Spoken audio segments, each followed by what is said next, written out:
اور آج کے مہمان خصوصی جناب عارف نقوی صاحب، اپنے پی ایچ ڈی کے نگراں ڈاکٹر مشتاق عالم قادری صاحب، اپنے دوست ڈاکٹر ابراہیم افسر صاحب، اور آج کے پروگرام کی نظامت کے فرائض انجام دینے والے ڈاکٹر ارشاد سیانوی صاحب اور دوسرے اساتذہ کرام جو شعبے سے منسلک ہیں، ان کی خدمت میں سلام پیش کرتا ہوں۔ مجھے کہا گیا ہے کہ آپ داستان کے آغاز و ارتقاء سے متعلق اپنا مختصر مقالہ پیش کریں۔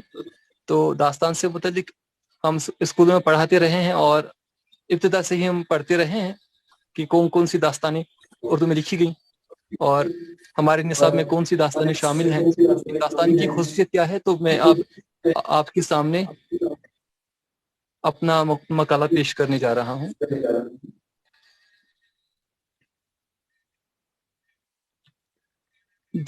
داستان کا آغاز و ارتقاء۔ میرے مقالے کا عنوان ہے داستان کا آغاز و ارتقاء۔ داستان اردو ادب کی ایک قدیم ترین صنف سخن ہے۔ ادب کی کلاس کی اصناف سخن میں غزل، رباعی، قصیدہ اور مثنوی کے مقابلے میں داستان کو اولیت حاصل ہے۔ البتہ داستان کو کہانی یا قصے کی ترقی یافتہ شکل بھی کہا۔ داستان فارسی زبان کا لفظ ہے۔ داستانوں میں ابتدا ہی سے تخیلاتی اور غیر حقیقی قصے پیش کیے گئے ہیں۔ داستانی واقعات بالعموم دو طرح کے ہوتے ہیں، ایک بزمیہ اور دوسرا رزمیہ۔ بزمیہ داستان عشق و محبت، صلح و آشتی، دوستی و ہمدردی پر مشتمل ہوتی ہے، جس کی بہترین مثال ملا وجہی کی داستان صبرس کو قرار دیا جا سکتا ہے۔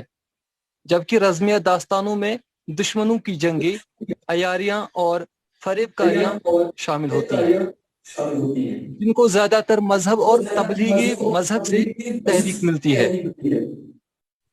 رزمیہ دو کی جگہ میں بھی نظر آتی ہے۔ اس میں عشق اور دل داستان بیان کے ساتھ معرکے بھی سر ہوتے دکھائی دیتے ہیں۔ داستان کا آغاز کب اور کیسے ہوا، اس گتھی کو کبھی سلجھایا نہیں جا سکا۔ البتہ ابھی تک تمام ماہرین لسانیات، محققین اور ناقدین کی باتوں سے یہی پتہ چلا ہے کہ جس وقت انسان کو قوت گویائی نصیب ہوئی، اسی وقت داستانیں بھی کہی گئی، چونکہ اس وقت ایک انسان کے پاس فراغت تھی۔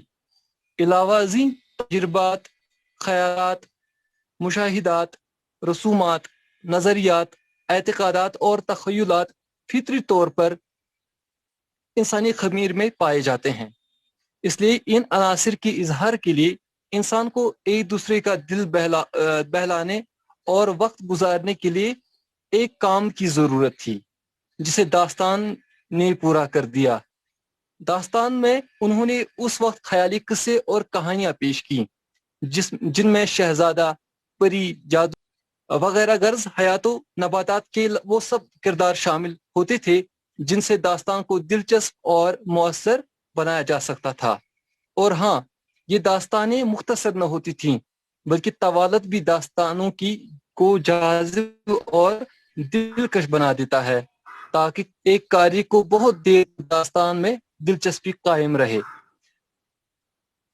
ایک قاری کی بہت دیر تک داستان میں دلچسپی قائم رہے، جس کے لیے ایک داستان میں مرکزی قصے کے ساتھ ساتھ کئی ذیلی کہانیاں اور قصے بھی شامل کر دیے جاتے ہیں تاکہ وہ اس کی طوالت کا سبب بن سکیں۔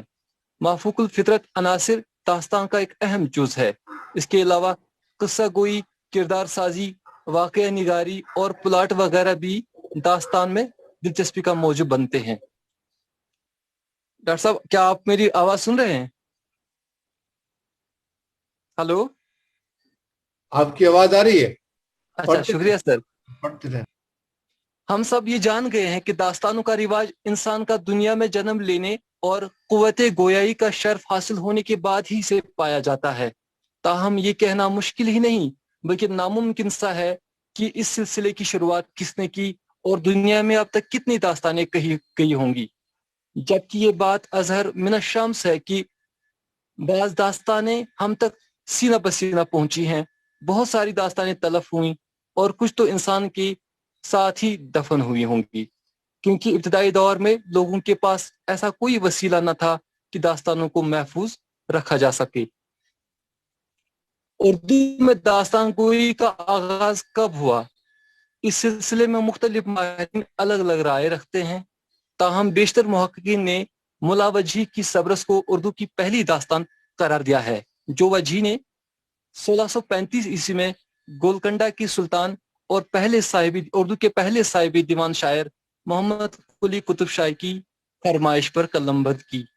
وجہی سبرس سے قبل مثنوی تصنیف کر چکے تھے، جس سے انہیں بہت شہرت و مقبولیت حاصل ہوئی۔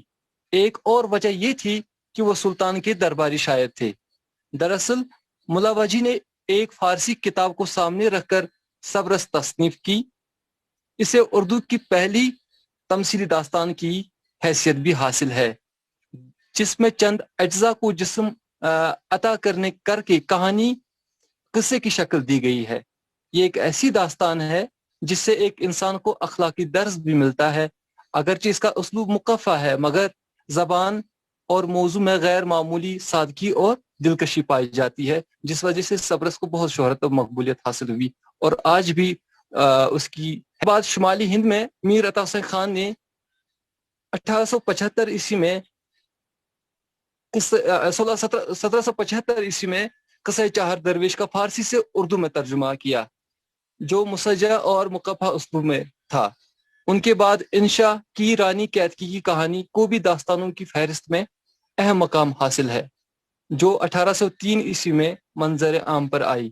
اس طرح تقریباً ایک صدی کے دورانیہ میں داستانوں کے نہ تراجم منظر عام پر آئے اور نہ ہی کوئی تبازات داستان تخلیق ہوئی۔ عطا حسین خان کا ایک غیر معمولی کارنامہ اردو میں سنگ میل کی حیثیت رکھتا ہے۔ اس کے بعد داستانوں کی جو اردو میں تراجم ہوئے وہ فورٹ ولیم کالج کی دین ہے۔ فورٹ ولیم کالج کی بنیاد انگریزی دور حکومت میں کلکتہ میں 1800 عیسوی میں ڈالی گئی۔ اردو میں داستان گوئی کے تعلق سے اس کالج کی دین کو کبھی فراموش نہیں کیا جا سکتا، اس لیے 19ویں صدی کے دور کو داستان گوئی کے تعلق سے ایک سنہری دور کہا جائے گا، کیونکہ اس کے بعد اردو میں داستان گوئی کی کوئی معقول روایت نہیں ملتی۔ اس دور میں جو داستانیں فارسی سے اردو میں ترجمہ ہوئیں ان میں باغ و بہار اور گنج کھوبی، یہ میر امن کی دو داستانیں ہیں جو انہوں نے فورٹ ولیم کالج میں رہ کر لکھی۔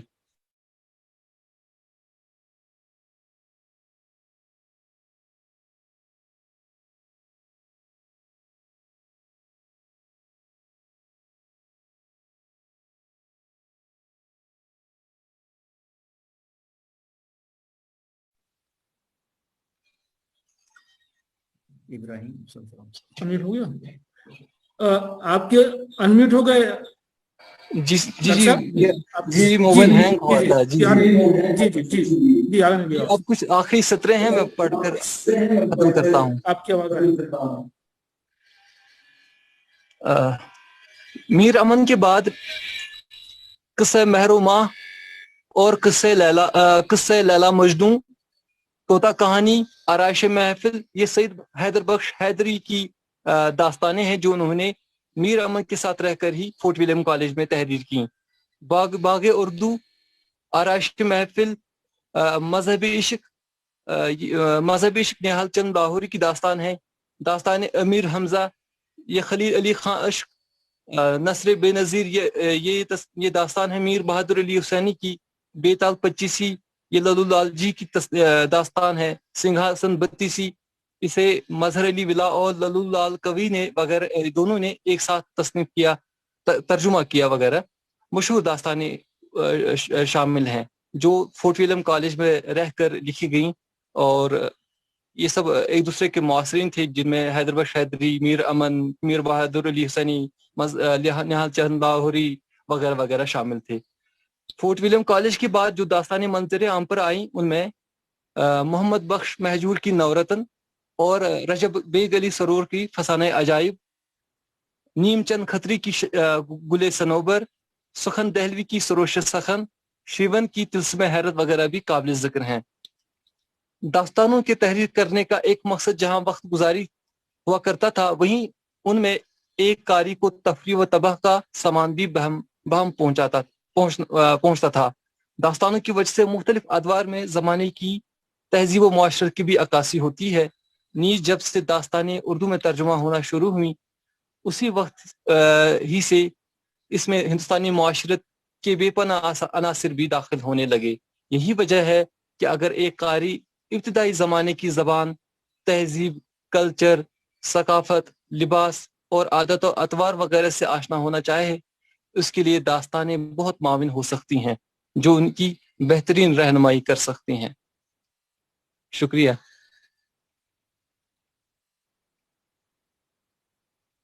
بہت بہت شکریہ محترم غلام نبی کمار صاحب کہ آپ نے انتہائی مختصر وقت میں